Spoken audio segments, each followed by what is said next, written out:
आप हमेशा अपनी वाणी का सही इस्तेमाल करें। यह ईश्वर का दिया हुआ वो उपहार है जिससे किसी का भी जीवन बदल सकता है। इसलिए हमेशा अपने शब्दों को सोच समझ कर बोलें। हरे कृष्ण दोस्तों, मैं हूं अनुज शर्मा।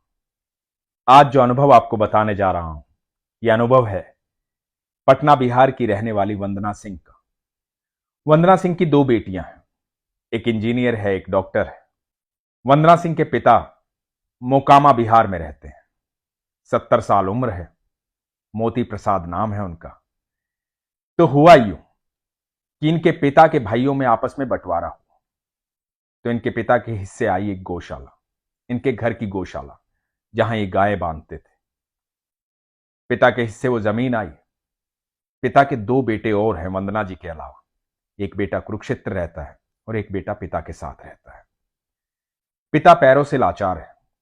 छोटा बेटा भी पैरों से लाचार है, जो पिता के साथ रहता है।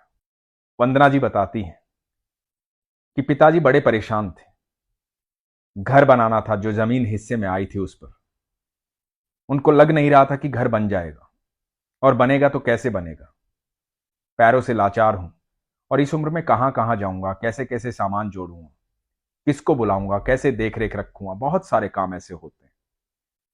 मन वैसे ही टूट जाता है जब भाइयों में बंटवारा होता है। उसके बाद घर बनाना है, क्योंकि घर बनाना है अपने बच्चों के लिए। तो जहां वो गौशाला थी वहां पर एक अमरूद का पेड़ भी था, जहां वंदना को पता था कि इनके पिताजी बैठते हैं। तो एक दिन पिताजी का फोन आया, बड़े परेशान थे। वंदना उस समय प्रार्थना करके हटी थी। वंदना ठाकुर जी की अनन्य भक्त है, बाके बिहारी की अनन्य भक्त है। उनके घर पे लड्डू गोपाल हैं। सारी बातें ईश्वर से करती है, बड़ा प्रेम करती है ईश्वर से, बड़ा प्रेम करती है कान्हा से। फोन आया, पिताजी ने कहा कि बेटा मन बड़ा परेशान है। इस उम्र में घर बनाना आसान काम है नहीं। समझ में नहीं आ रहा कैसे घर बनाऊंगा, कैसे सारे काम होंगे। बड़ा चिंतित हूं इस बात को लेकर के। एक पिता अपनी बेटी से सारी बातें साझा करता है। जब पिता ने वंदना जी को यह बात कही तो वंदना ने कहा कि आप चिंता क्यों करते हो। जिस अमरूद के पेड़ के नीचे आप बैठते हो, मैंने वहां बिहारी जी को भेज दिया है। मेरे बाके बिहारी वहां बैठे हैं। आप तो बस बैठे रहना, सारा काम मेरे ठाकुर जी कर देंगे। और पिता को बेटी की बात पर विश्वास हुआ। पिता ने बेटी की बात को समझा। पिता हमेशा अपनी बेटी की भावनाओं को समझता है। पिता को पता है कि मेरी बेटी ठाकुर जी की अनन्य भक्त है। उसने कहा है तो यह साधारण बात नहीं है। और पिताजी ने कहा कि ठीक है, तू ऐसा कहती है तो मैं ऐसा ही करूंगा। और काम शुरू हो गया। अब पिता सुबह स्नान करने के बाद उस अमरूद के पेड़ में जल देते थे, ये सोच के कि मेरी बेटी ने कहा है यहां बाके बिहारी बैठे। फूल चढ़ाते थे, पूजा करते थे। और मिस्त्रियों ने अपना काम शुरू कर दिया था। काम धीरे धीरे होने लगा। आस पड़ोस के लोग आते थे, देखते थे कि अमरूद के पेड़ की पूजा क्यों करते हैं। वंदना के पिताजी से पूछा कि मोती जी, आप अमरूद के पेड़ की पूजा क्यों करते हैं। भोले भाले पिता उन सबको बताते थे कि मेरी बेटी ने कहा है यहां बाके बिहारी रहते हैं, यहां ठाकुर जी रहते हैं, और मेरी बेटी ने ठाकुर जी को भेजा है यहां पर, वो मेरी मदद करेंगे। अद्भुत आस्था थी। धीरे धीरे घर बनने लगा। अमरूद का पेड़ बड़ा था। एक दिन मिस्त्रियों ने बोला कि पेड़ काटना पड़ेगा। पिताजी ने कहा कि नहीं, इसे काटना नहीं है, मैं पहले अपनी बेटी से बात करूंगा। उन्होंने वंदना जी को फोन किया। कहा कि बेटा, मिस्त्री कह रहे हैं कि पेड़ काटना पड़ेगा, क्या करूं।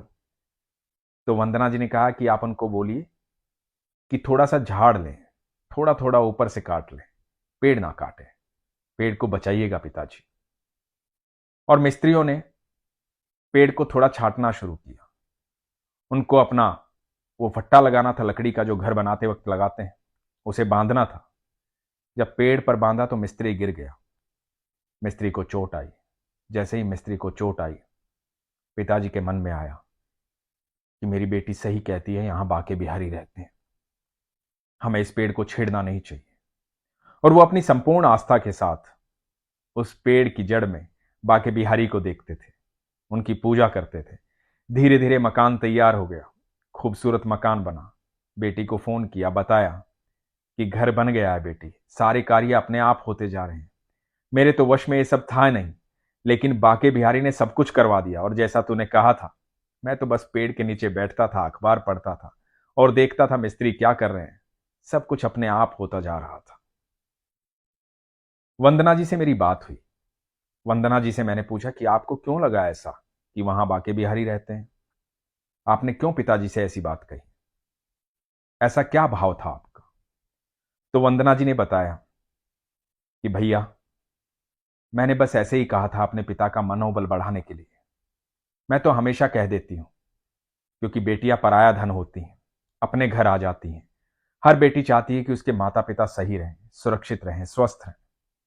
तो मैं हमेशा कान्हा को यह बोलती हूं कि देख कान्हा, मैं तो अपने घर में आ गई हूं, लेकिन मेरे पिताजी अकेले हैं और तू कहीं भी जा सकता है।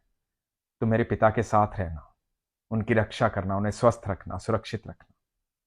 तो मैंने उस दिन भी कान्हा जी को यही कहा था कि मेरे कान्हा, मेरे पापा को मैंने बोला है कि अमरूद के पेड़ में तुम रहते हो, इसलिए मेरे पापा का साथ देना, मेरे पापा की मदद करना। और भैया, ये चमत्कार हो गया। मैंने कुछ नहीं किया, मेरे पापा की आस्था ने वो कमाल किया, वो चमत्कार किया। उनके पिताजी ठाकुर जी को बहुत मानते हैं। ये विश्वास की बात है, ये आस्था की बात है। कहते हैं ना, आप मान लो तो सब कुछ है, ना मानो तो कुछ भी नहीं है। जब भी आप ईश्वर पर विश्वास कर लेते हैं तो यकीन मानना, आपको ईश्वर का आभास, उसकी उपस्थिति, उसका अनुभव होना शुरू हो जाता है। तो सबसे बड़ी बात है विश्वास। और सच ये है कि हम में से कोई भी कुछ कर ही नहीं सकता। यदि हम कुछ कर सकते और हमारे वश में सब कुछ होता, तो हम अपने जीवन को वैसा ही चलाते जैसा हम चाहते हैं, लेकिन ऐसा होता नहीं, क्योंकि जीवन वैसा ही चलता है जैसा वो चाहता है। यदि हम उसे मान लें, उस पर विश्वास करें, अपनी आस्था को मजबूत रखें, तो आप देखना, जो होगा उसमें आनंद आएगा।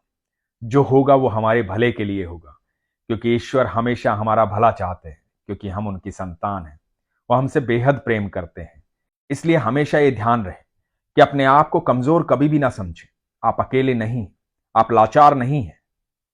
आपके साथ आपके ईश्वर हैं, वो हर पल है।